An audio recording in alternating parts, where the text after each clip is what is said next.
On the Level podcast, your Masonic podcast. Join the hosts Billy McIntyre and Sam Earl Sedgey as they delve into the world of Freemasonry.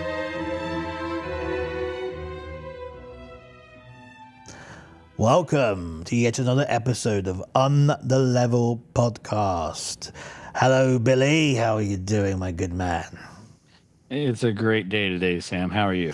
Oh, mate, fantastic weather. Can't complain.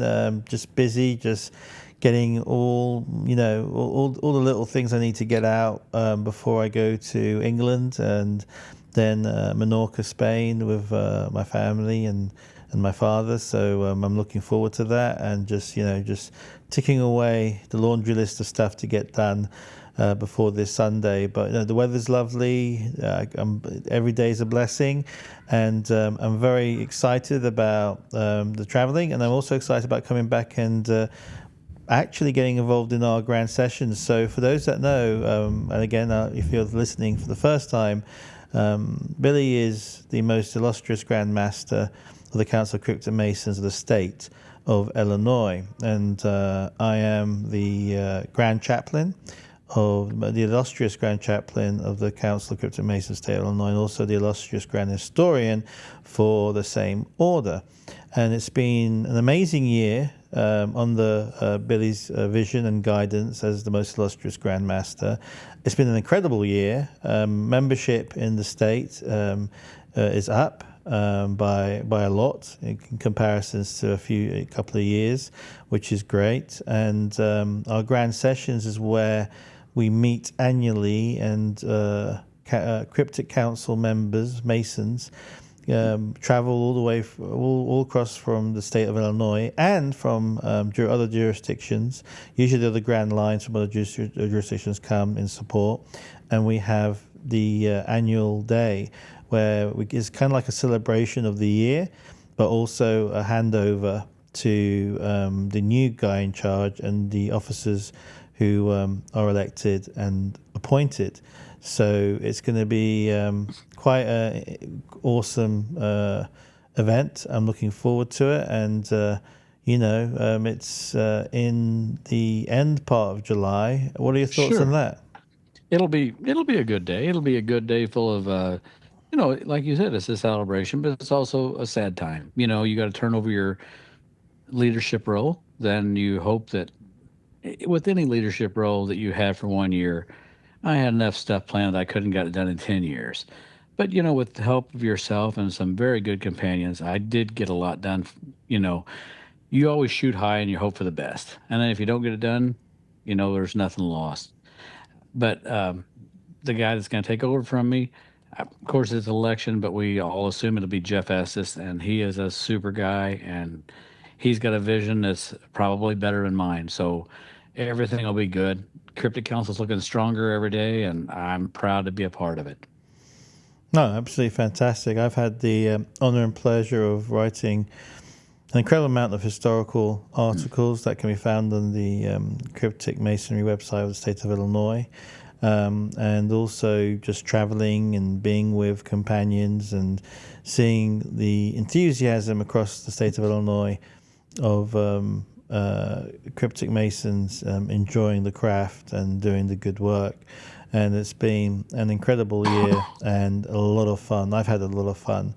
And oh yeah, absolutely. And being in the top position, you meet even more people. We've been doing this for several years, getting through the line. But when you're in the top position, all of a sudden everybody wants to meet you. And I met some incredible people. I've been very blessed to be in this position. No, absolutely. And so that's what I'm looking for. That's what I'm excited about. There's going to be a lot of good stuff done. But in this episode, we've got a really special interview with a very fine gentleman who is, I believe, he the district deputy of the South Valley of the Scottish Rite in Illinois. Well, he's the deputy. He's the deputy for the Valley of Southern Illinois, and he represents us to all the actives in the northern jurisdiction of the Scottish Rite. Yeah, and Scottish Rite is technically it's not Scottish. It was developed by actually it was developed by a Scotsman, but in France in the 1800s, and then it was basically there's a lot of degrees that Freemasons had, and a lot of degree work. And 1717, when the United Grand Lodge of England was formed, there was a codification of all these degrees. Well, where did these degrees go? How do we basically sort them out? And there's some of them were very profound. And how do we create these different orders where these particular degrees meet? And basically, and all these degrees are basically allegories of some argue they are guild degrees. So when someone comes in, there are oaths and bounds made for those guilds, and they later transferred into Freemasonry. And some people say it was passed down through the Knights Templars.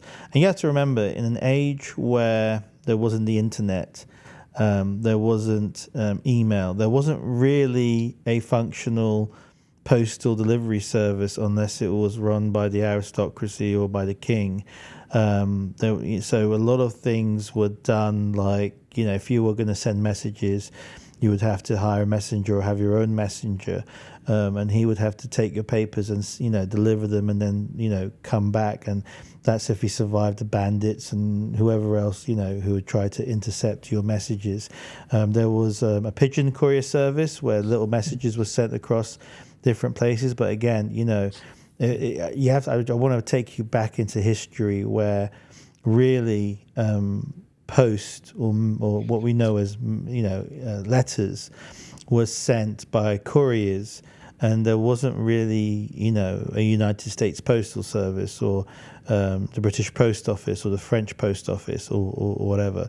So information was really sent by couriers. Now the kings, they would have their royal couriers, and their information was, protected and sometimes sent with armored guard or whatever, depending how important those messages was.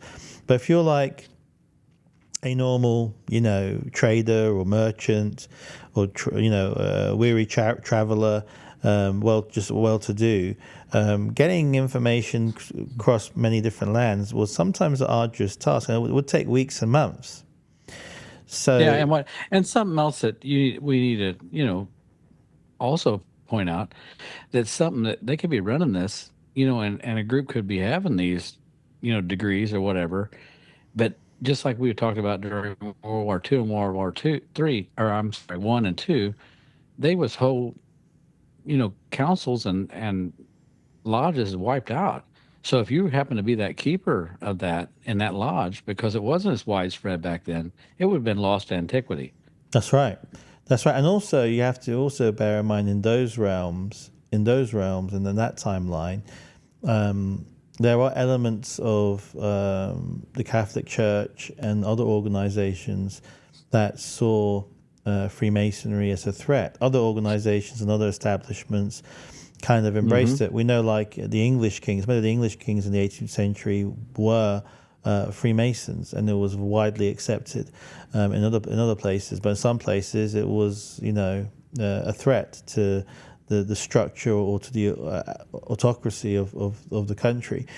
And so it was very important to have as very little written down and everything memorized and given word to mouth. So now imagine that, and then communicate, getting all these degrees. Like, so what happened is that it was set up, and the Scottish Rite, it was all sorted, and then one of the greatest pioneers, which is a controversial figure in our Masonic history to some extent, was Albert Pike.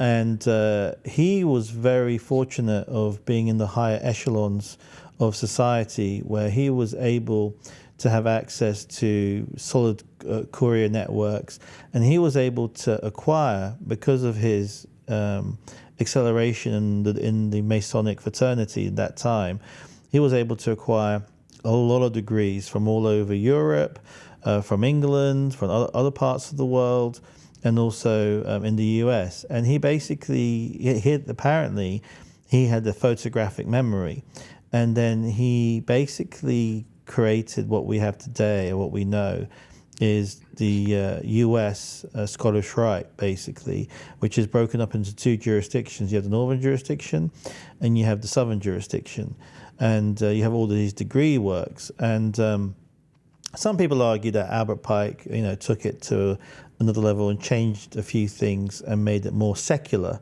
As if you listen to our previous episodes, the York Rite is predominantly, if you ascend to the knightly degrees, is essentially a religious Christian order of Masonry. It goes through the history, and a lot of it is a lot of biblical stuff based on the degree work, from the Royal Arch going to cryptic Masonry and forward. It's really good story of the Temple of King Solomon, and goes around the story of the third degree and onwards, and then then it talks about the Knights Templars, and the Knights Templars is really interesting, and we'll get into the historical article. But what's very interesting is how the Knights Templars, there is a historical degree on the Knights Templars, and these things were going through the 17th and 18th century in a time where there wasn't this mass communication, in a time where there wasn't, I couldn't, for me to, let's say if Billy was in Illinois and I was in London, by the time I was able to communicate to him, months would have gone past.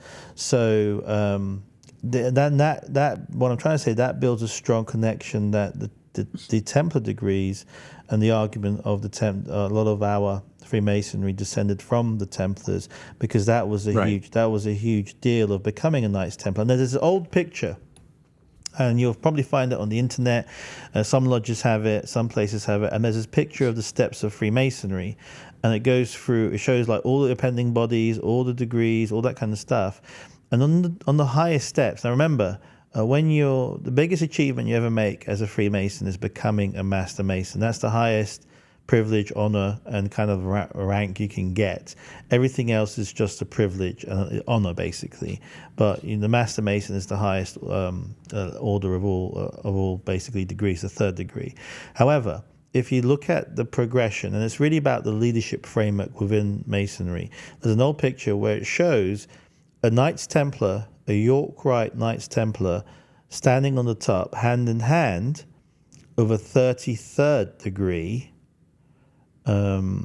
Scottish Rite. And there's a reason for that.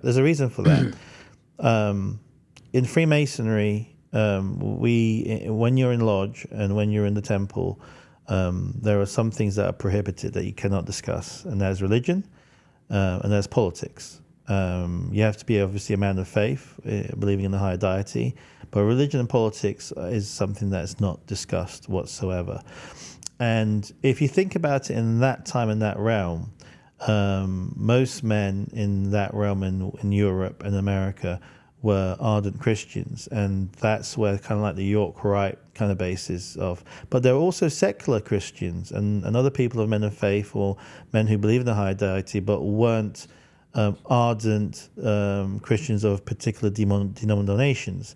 And basically Albert Pike kind of like built a home for that. And there is like an homage to that. I mean, listen to the interview when they discussed the Vespers lunch, where there is a ceremony, but it's a secular ceremony to include people of all faiths as opposed to one particular faith. So that's kind of like the dichotomy of like the marriage between, you had the 33rds and then you had the Knights Templars of the York Rite. And prior to the 1970s, there was a lot of hardcore rules. Like a 33rd, not only would you have to have seen or known all the degrees, you weren't automatically in. It was an honorary degree. So imagine you have to see all these 33 degrees in a time where, even if we go back into 1800s and early 1900s, traveling was very difficult compared to what we've got today. It was hard to get to different places. So it took sometimes decades to not only get your 32nd degree, but actually to become a 33rd if you were worthy and you got the honorary degree. It was a slow process. And same thing with the York Rite. So, normally in the olden days, 7 years to become a Master Mason at times. Sometimes it could be faster. It could be 3 or 4 years, and then it would take 7 years if you go in the if you actually jump in. So back then, when the lodges were just packed full of people, not everyone was eligible to get on the officer line in the lodge. Right. So it You was. might not ever become a past master. You might never become a past master. That's right. And if you couldn't do the ritual, and you couldn't do all the memory work or whatever, you could never become head of the lodge or worshipful master. So most people were just master masons. So once you became a worshipful master, then for example in the Royal Arch, you could be a Royal Arch member. You could take the 4th degree, but then you would have to wait till you are a past master to take the 5th degree, which was for worshipful masters. Right. And at some point, and now I would like to get in a bit more history of the Royal Arch. You'll have to apparently, if you took that and you were done, you'd have become a past master through the Royal Arch. But normally, you'd have to be a Royal Arch, a worshipful master in the lodge back then.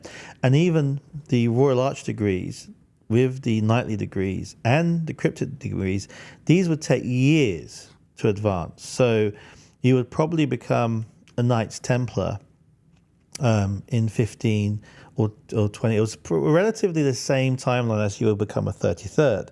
Now, a lot of that changed. In the US and then everywhere else. As you find out, there are some key degrees that you've got to take in Scottish Rite, but there's normally 4 of them, and one of them is 32nd for you to become a 32nd Scottish Rite, and it's a lot faster for you to become a 32nd Mason. It's a lot faster for you to become a Knights Templar. It still takes time. You still got to do all the degrees. There is still some places, it's invitational invites, like like the cryptic degrees in England is like more of an invitational than where you can just sign up and just do them. So my point being, one thing we need to. Oh, go ahead, Sam. I'm sorry. No, yeah. So my point being is that these it took a lot longer, and there were some really interesting things historically, like if you were like a Prince of Jerusalem, which was which is an officer line in the Scottish Rite. Back then, there was a lot. Everything's changed, but I think 1970s, 1960s. They could come in with their regalia into the Blue Lodges, and they were the keeper of these degrees, and they kept these degrees to their chest, and they had some role and responsibility in leading and helping the Blue Lodges as well as the Grand Lines and all that kind of stuff. So there was an interesting structure which eventually changed and morphed into what we have today, which is a reflection of our times, the reflection of the way things work these days and our culture. So a lot has changed in terms of the hierarchy and how you get to that point, but everything else is relatively the same, if that kind of makes sense. And a lot of the degrees Right. in the Scottish Rite and York Rite do overlap, don't they, Billy? Sure. And what I'd like to say, one of the things that I believe, and maybe there's someone that could dispute this, but I really believe it. Once upon a time, and not that long ago, about the same time framework Sam's talking about, you used to have to be either in the Scottish Rite or the York Rite before you could be a Shriner. And when that changed, because they was wanting more shrine membership, they did away with that necessity to be that other body. You've seen a big decline in the people joining those bodies, whether it be because of money or, people just going straight from the Blue Lodge into the shrine. Because being a Shriner is a whole different ballgame. We haven't even talked about those yet, but I mean, that's a whole different world. And and I think at that time, membership started dropping. And so they had to maybe move things around a little bit and lessen the severity of stuff you had to do to make it to the top, so people would be interested and keep going. Yeah, you're absolutely right. There was a time where the only time you could join the Shriners was not only were you a Master Mason, and again, the Shriners is an appending body of Freemasonry that was created actually in America in the 1900s, but it was an exclusive order, or you could say club at that time, for those who were not only Master Masons, but also were fully fledged members of the York Rite and Scottish Rite, and it was based on the idea of those who have gone through all that work, gone through all that time and commitment, to be with like-minded men who then can have a social place for a social gathering where they can do more good work and have that great social function. That's why you got Shriners Hospitals, a huge amount of extracurricular activity, but it was exclusive. Yeah, lots of philanthropy, and but it was exclusive. You could not be a Shriner until you would have gone to done the York Rite and done the Scottish Rite. And that was kind of neat because that gave people a reason to, when you can't have something, can't belong to something, sometimes us men were like, oh, okay, well, I've got to join. And that allows people to experience it and become members. And that was a good way of getting more members through the Scottish Rite and also the York Rite, and keeping those bodies alive. Now, as you said, what's happened, we talked about in the previous episode, the near extinction levels events, and when membership dropped dramatically. And let me just give you a number so people understand how much effect the membership has been in the past 67 years. So there was roughly about just under 3 million Masons in the 1950s, okay, in America. Let's just talk about America right now. Mm-hmm. Now there is still just under 3 million Masons, just slightly above 2 million Masons in America. But the population of America in the 1950s was somewhere around 90 million, okay? So that 3 million was, obviously it was less than 10%, but it was definitely more than 1%. Today, the population of America is over 360 million, and the membership is still under 3 million, which means although the population has increased well over close to three times the amount, you could argue that our actual membership mathematically has reduced in terms of the population ratio of where we should be. If we wanted to go match for match, there should be just under 9 million Masons today in the US. Right. But we've lost 9 million, so we don't have 9 million. We're actually 6 million under that particular target, that particular ceiling. And that just shows the devastation World War II had.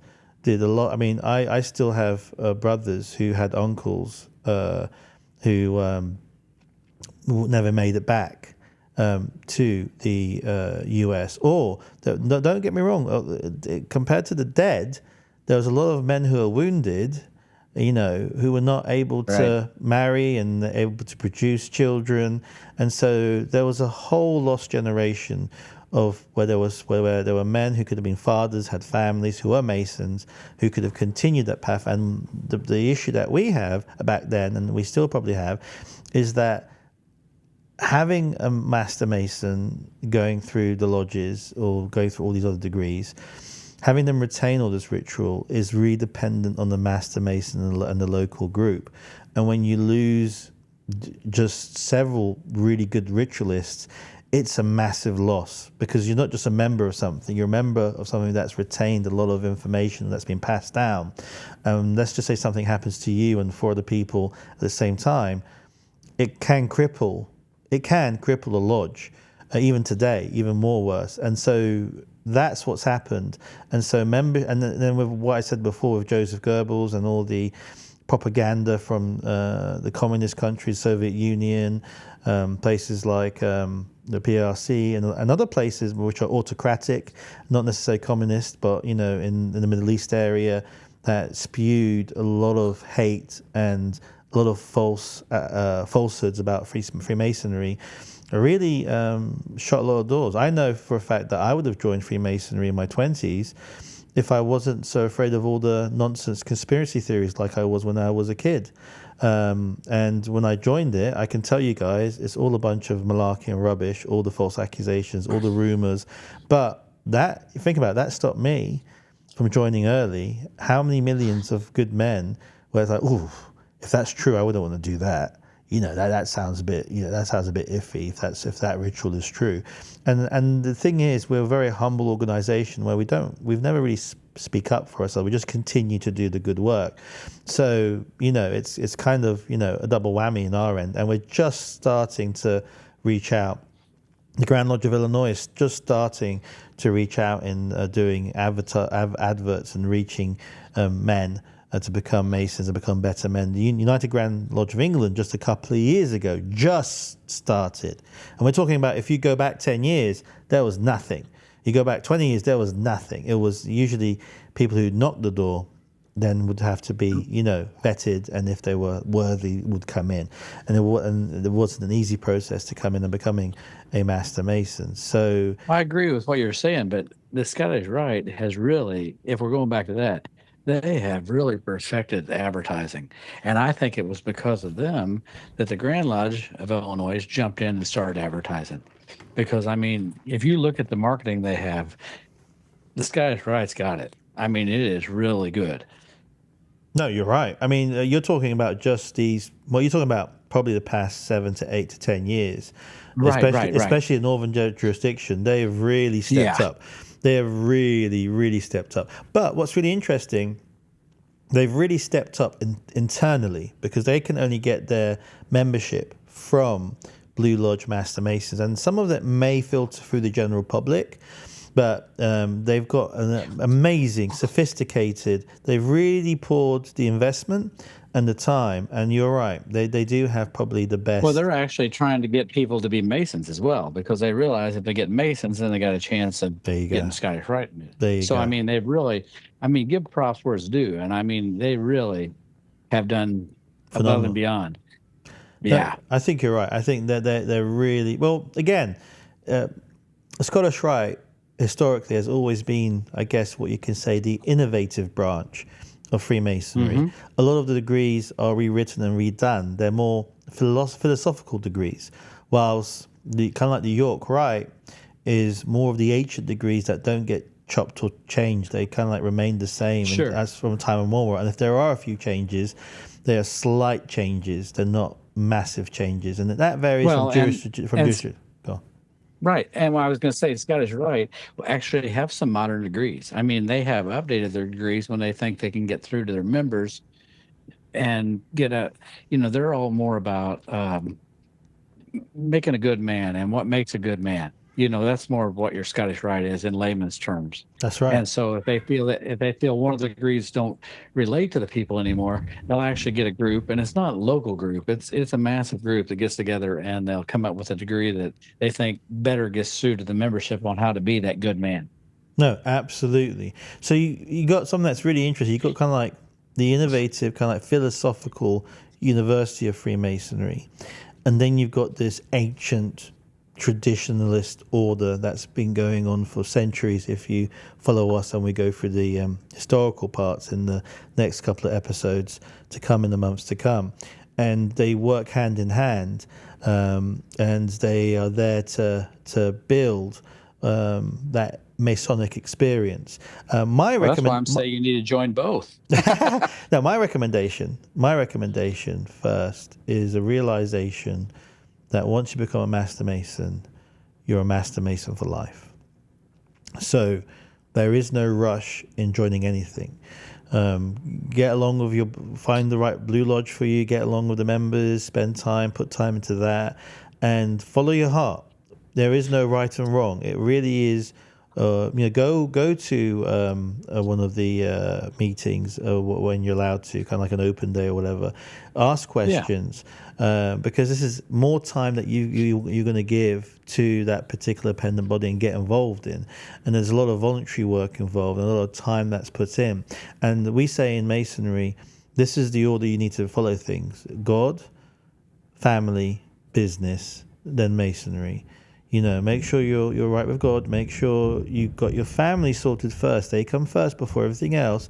Make sure you've got everything settled in your household. And make sure you got your business settled. Make sure you're yourself, money, you've got yourself in a place where you can afford to do this time. You can afford to get involved in charitable work.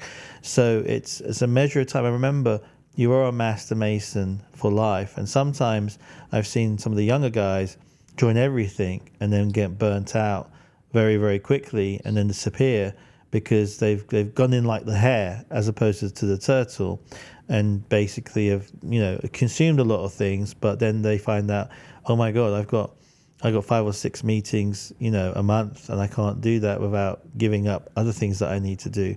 So my suggestion always is focus on what you're doing. And if some years you can't do particularly the York Rite because you've got other things you're focusing on in Blue Lodge or in Scottish Rite, or in the Grand Lines, do that first. Do a couple of things really, really well, and then move on next year to do something else. And that's a much better way of doing stuff, because not only will you retain a lot of that knowledge, whether it's ritual, leadership skills, management skills, you're just not going to burn yourself out. So that's my advice. Any other words of wisdom from you, Billy, before we go to the other side?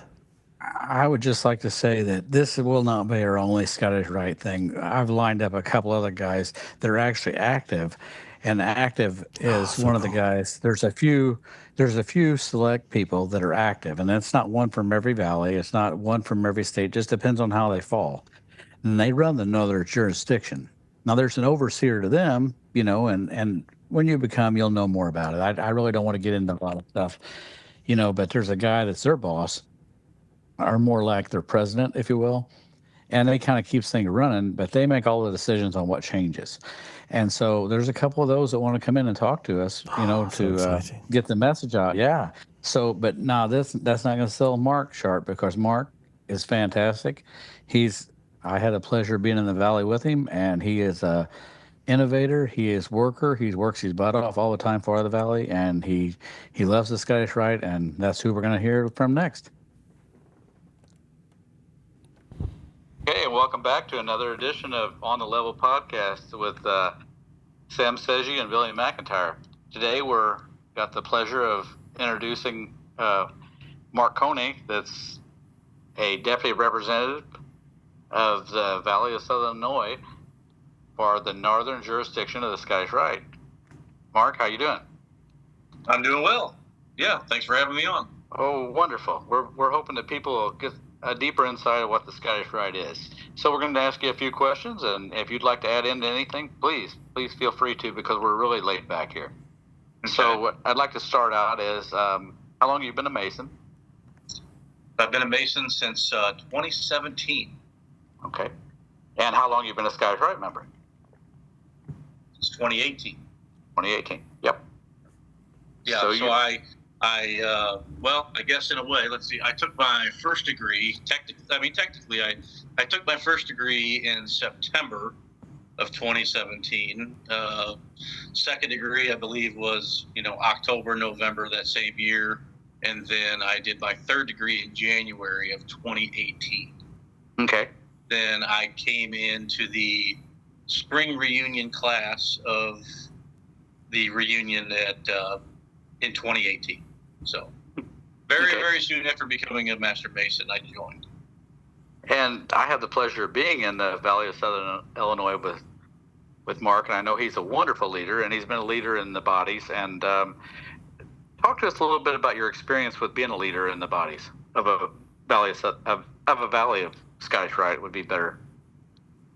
Well, as the famous coined phrase is, the most important thing about Masonry is showing up.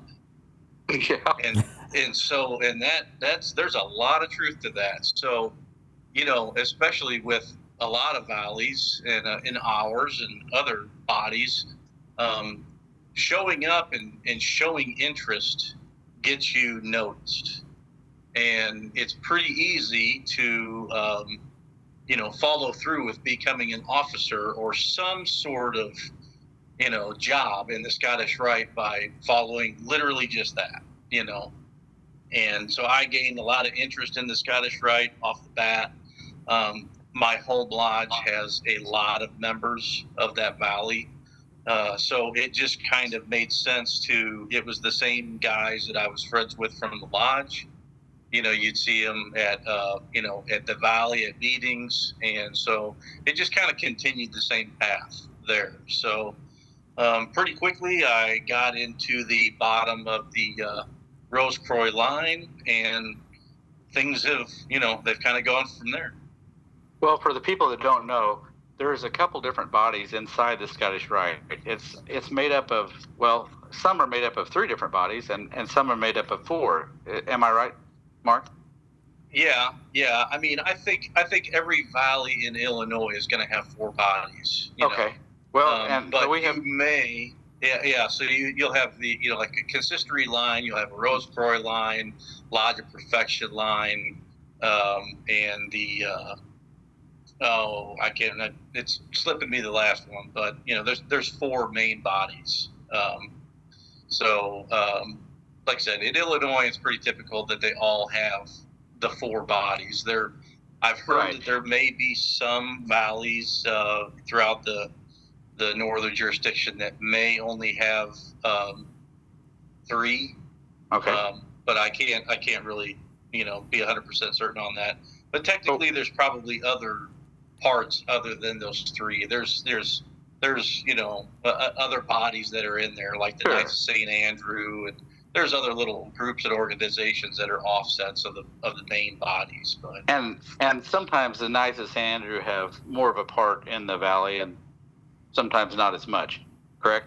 Yeah, in some valleys may not have the Knights of St. Andrews, but then there might be other northeastern valleys, in other states that have maybe other organizations within them that are similar, but maybe called something different.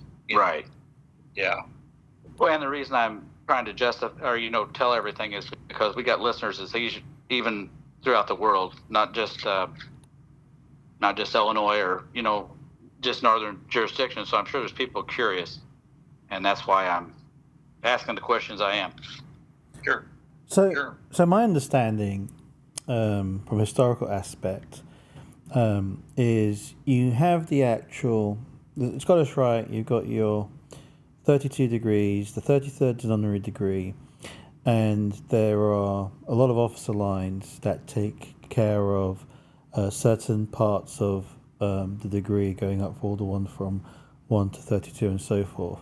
My understanding for the Knights of St. Andrew is it's kind of like a waiting in line appending body where they come in, there are activities for them to get them ready to go on these lines, and it goes back to the time of Robert the Bruce. So it's normal to see a kilt if they want to wear a kilt, and there's some broadswords involved if there's sword bearer and all that kind of stuff, and it's a really nice existential group that can come up with social activities and do stuff. Have I got that right? Yes, absolutely. Well, and I think Mark will tell you too. Every valley uses the Knights of St. Andrew in a different way. Like in Southern Illinois, they're really a service unit where they'll man the doors. They'll be our color guard, and they do a lot. They help in the kitchen. It's actually, instead of a waiting line, and I know some of the other valleys like Danville and some of the other ones use them as to see who would be good in the lines. But I don't really think that's how they've been used traditionally in the Southern Illinois. Yeah, I think that's one of those separate organizations from the main bodies that it can be kind of whatever the officers want it to be.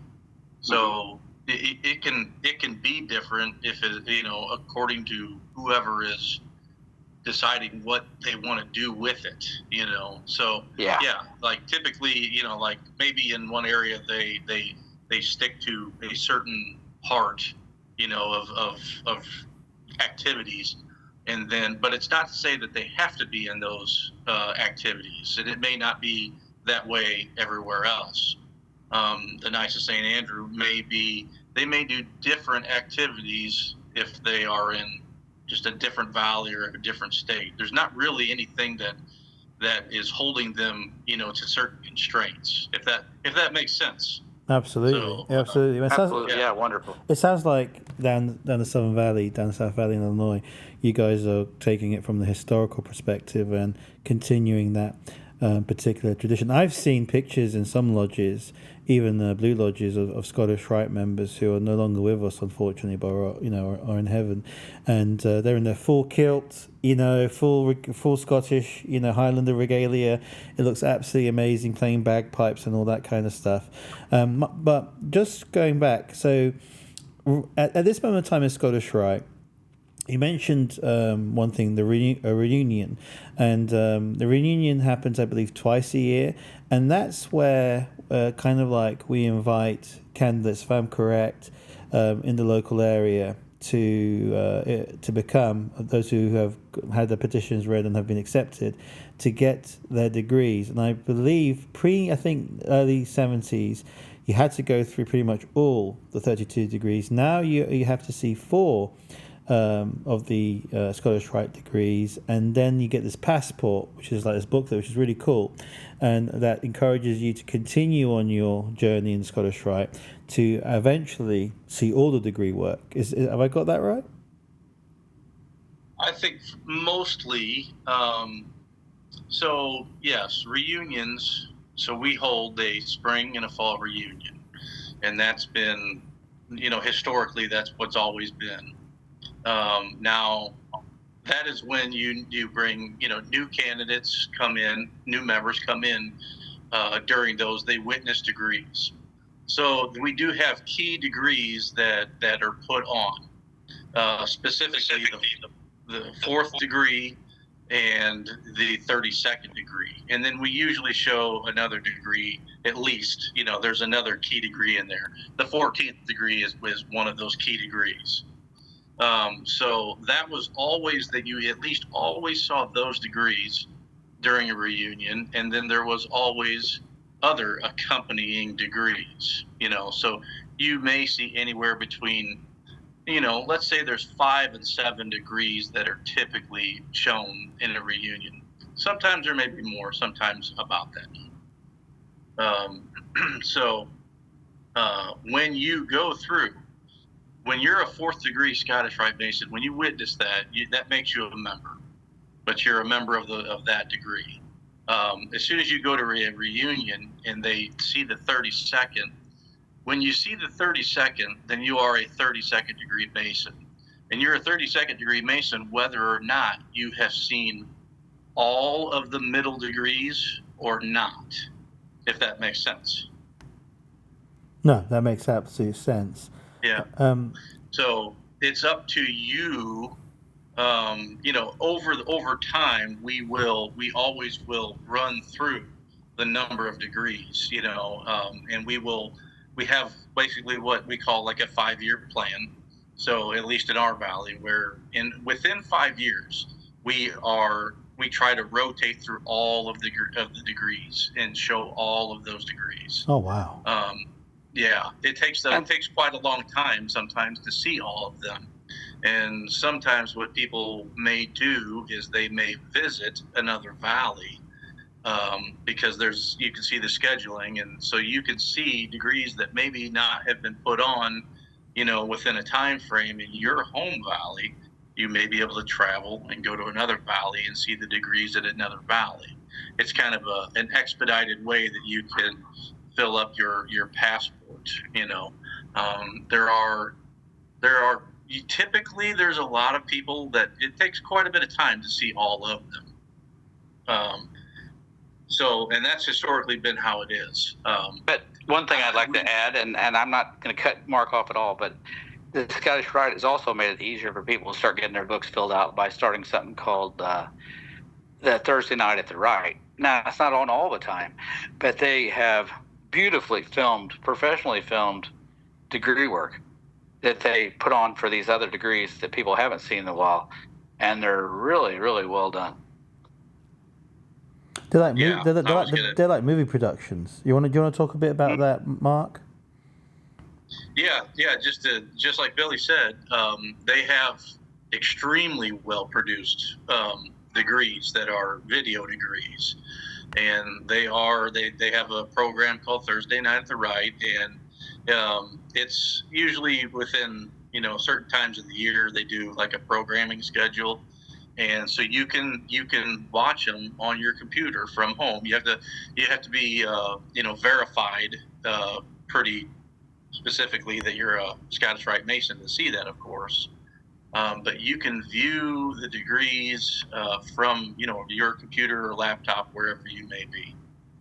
Yeah, that's pretty awesome. I want to know more. So I suspect you've been to a Supreme Grand Sessions, correct? And can you explain to the audience what a Supreme Grand Session is? We've talked about many Grand Sessions of different appending bodies, and it'd be nice to. Cause I've never been to a Supreme Grand Sessions yet, although I think the next one is in Ohio. And I know I'm eligible to be there for the Saturday, Sunday, and Monday and Tuesdays, the 33rds only. Could you extrapolate about the Grand Sessions and what you look forward to on those days? Yeah, so we call them Supreme Council. Okay. Annual meeting, Supreme Council. So every other year, I mean, they have them every year, but on the off years, which was an off year was last year, they don't hold them as they will this year. So last year, it was specifically for people that are on the Supreme Council, okay? Voting members of the Supreme Council, I should point out, which for instance, myself, I am not. You have to be what they call an active to be part of that. Okay. So they are the actual voting body of the Supreme Council. So this year in August in Indianapolis, is when Supreme Council is. And it's a multiple day event that actually officially starts on Sunday. And it's like, for instance, it starts with what they call a Vesper service. And to let people know what a Vesper service is, it's basically a non-faith based. It's like going to church, but with non-faith based. Right. So there may be a sermon, that is performed, and it may be performed by somebody who's a reverend and things like that. But it's not specifically by like a certain faith. It's not Catholic based or something along those lines. So it's kind of like how we say in Masonry. It's we all have a faith based background to ourselves, but what exactly that faith is kind of your own. So that's kind of why they do it that way. And they have various events and things like that take place over a number of days. And, it's specifically that it culminates on the last day of the 33rd degree. So, yeah. Oh, wow. That's it. I just always find it fascinating. And on the last day, as you said, all the new, chosen, honoured 33rds become 33rds.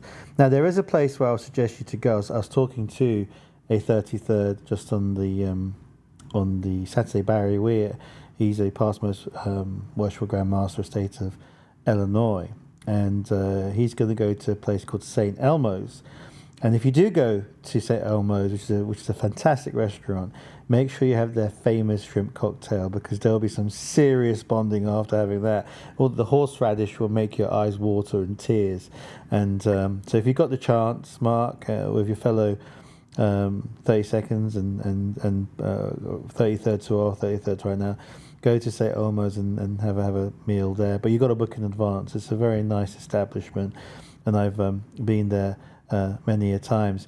My next question would be, what's I really like the link between what you said earlier, that it was about further fellowship with your Blue Lodge brothers, and a lot of them were Scottish Rite, so this was more of a continuation of that, and more.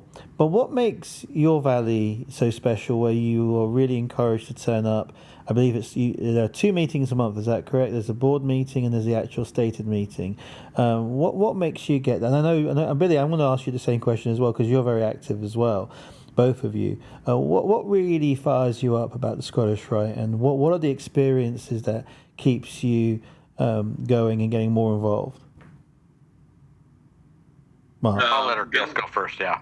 You want me to go first? Okay. Yeah. So yeah, I can. So I think that what drew me to it was just what a lot of what masonry. Masonry for me is, it gives you something positive to do with your life.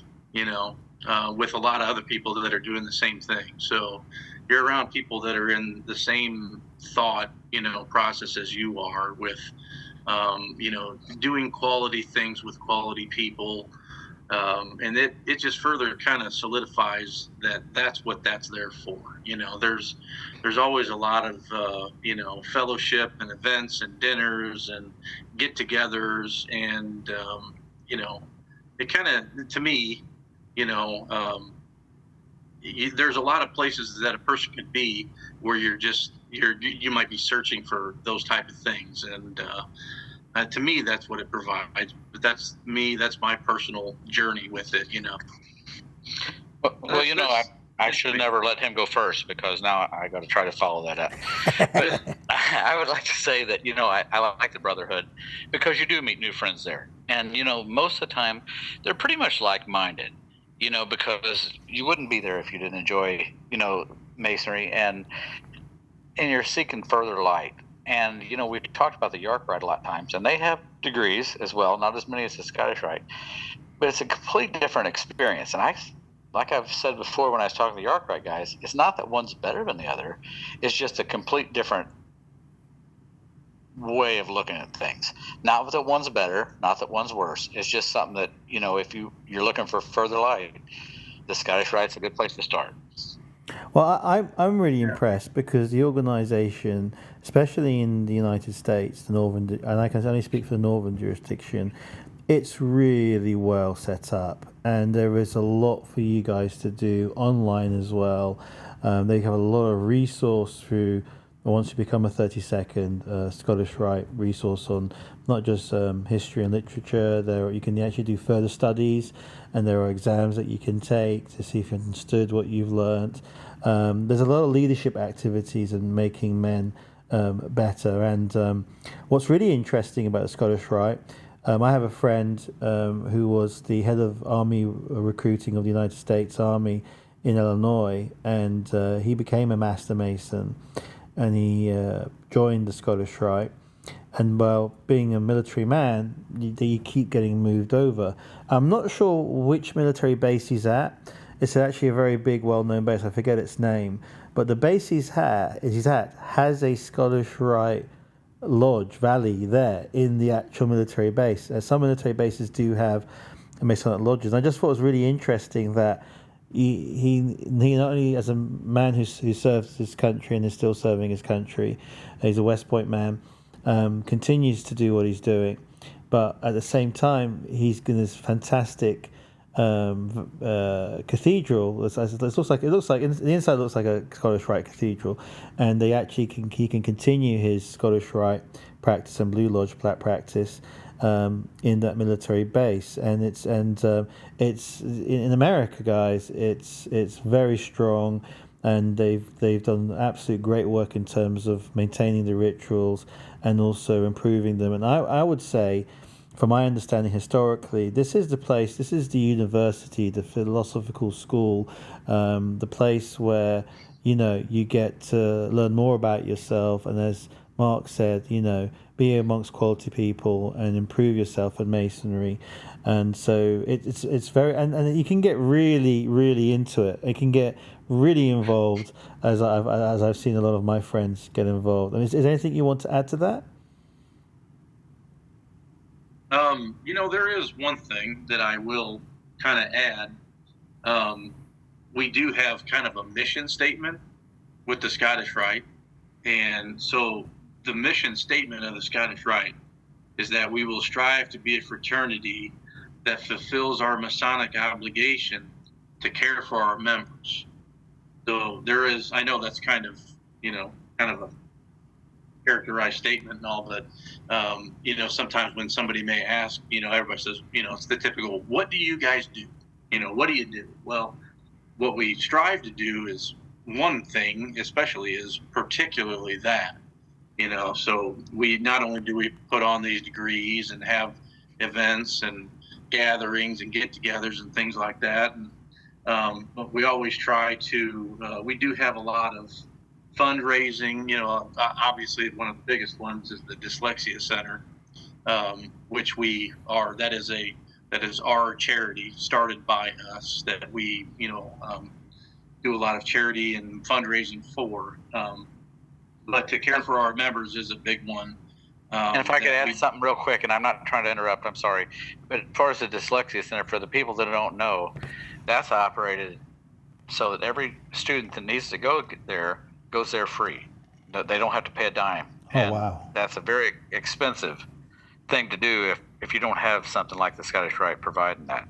And they do their own fundraising too. I'm not trying to sell them short, but the Scottish Rite that's their main fundraising goal. And go ahead, Mark. I'm sorry, I didn't mean to interrupt. I just wanted to make sure people understood what the Dyslexia Center was. Sure. No, it's always good to kind of point that part out. Yeah, without a doubt. It's a charity that was started through us, and it kind of works independently of us, but it was chartered through us, and we're always tied to it. And we definitely do. That's one of our main goals, is to provide them, with funding, to keep that going. But yeah, the Scottish Rite in general does have a lot of Masonic charity that's out there, whether it's the Grand Almoners Fund and certain other funds we have like that. Scholarships, there's lots of different scholarships that are through it. So I think that when people ask certain questions about why and what, I think it's good to point out that we have a vast amount of charity funds that are out there for scholarships and members themselves. So yeah, I would like to add one thing that I was really impressed with is the Almoner Fund. And so if there is a member in distress, or if there is some sort of tragedy, and it is very well and heavily scrutinized, a lot of checks to make sure the funds go to the right place and the right people. There is a lot of assistance there, so they have great assistance for a brethren. My final question, as we've got 5 minutes left, to both of you, and I'll start with you, Mark, is what would you say to someone, two questions. What would you say to someone about Freemasonry and the Scottish Rite who are not Masons but who are interested in joining the fraternity? And what would you say to those who are Master Masons but are not part of any impending body? I know a lot of brothers who have been Masons for decades are just craft brothers, or Blue Lodge brothers, basically. What's your message to them?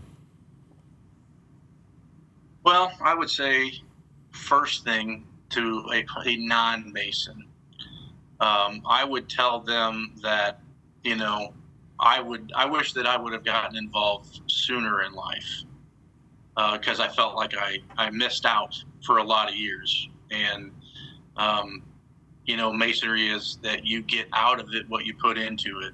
So to me, it would be, I think that a lot of people, almost if not everybody that's able to join, probably can get more than they would ever expect if they would just seek to join, period. Just that, just start the journey. You'd probably be surprised. And then if you are a Blue Lodge Mason and you don't belong to other independent bodies, not that there's anything wrong with that, but I also personally believe that to join independent body is where you start to get the full effect of what Masonry has to offer. I think that it's somewhat limited to Masonry in a whole has to offer until you start getting into the independent bodies. And I personally belong to, obviously, Scottish Rite, and the York Rite bodies and the Shrine. And they all have, it's a big part, and it's amazing how they tie together so much. And I think that it kind of really fulfills the whole Masonic lifestyle to have, kind of your foot in all of those things, or at least as many as you have time to. But that's my personal belief anyway. And I agree 100%. I couldn't say anything better than what he said. I would like to say that you're going to meet like-minded people, and you're going to find friends that are true friends that'll always be there for you. I mean, if you're not a Mason, you don't have any idea what a friend is. You might say, just like I did, oh, I've got friends. You do, and I'm sure you got wonderful friends. But when you become a Mason, you got a new kind of friend. Not only will you be the guy that's always there for them, it'll be the same way in return. These guys will do anything for you. If you need help, they're there for you. And the Scottish Rite just builds on that, and you meet more people, and you have fun. If you're not having fun, you wouldn't go. And I guarantee you, there's people that won't miss any of those meetings because they just have such a good time. This has been awesome. I've really, really enjoyed this interview. Mark, will you come back again and kind of give us a bit of a report back of what's been going on in the next couple of months when we can get you back? I think you've extrapolated a lot of really interesting things about Scottish Rite, and it's been very invigorating. I think a lot of people around the world and those in the States have actually gained a lot of good knowledge, and maybe you've pumped a couple of guys to peek in a bit of interest and see what the Scottish Rite's all about. So any last words, Mark, and then you, Billy? No, I'd just like to say thanks for having me on, and I'd be glad to come back again. We'll have to talk to some of those other guys. I can think of a couple. I'm not going to call them out and throw them under the bus on a podcast, but tell them we didn't hurt anybody. It's all fun. And I'd like to say, like I've been trying to say now and forget half the time, if you guys just listen to this, like our content, please like it and share it and subscribe, if you will, because if you want us to keep doing these things, you have to let us know. That's the only way we know if you're getting the message and you like what you're hearing. And if you got questions, we've got a Facebook group. It's On the Level Podcast. You can ask your questions on there, and we'll do our best to answer them. And if we don't know the answer, we'll look it up and find out for you. So with that, thank you, Mark, and Godspeed. Okay, thank you.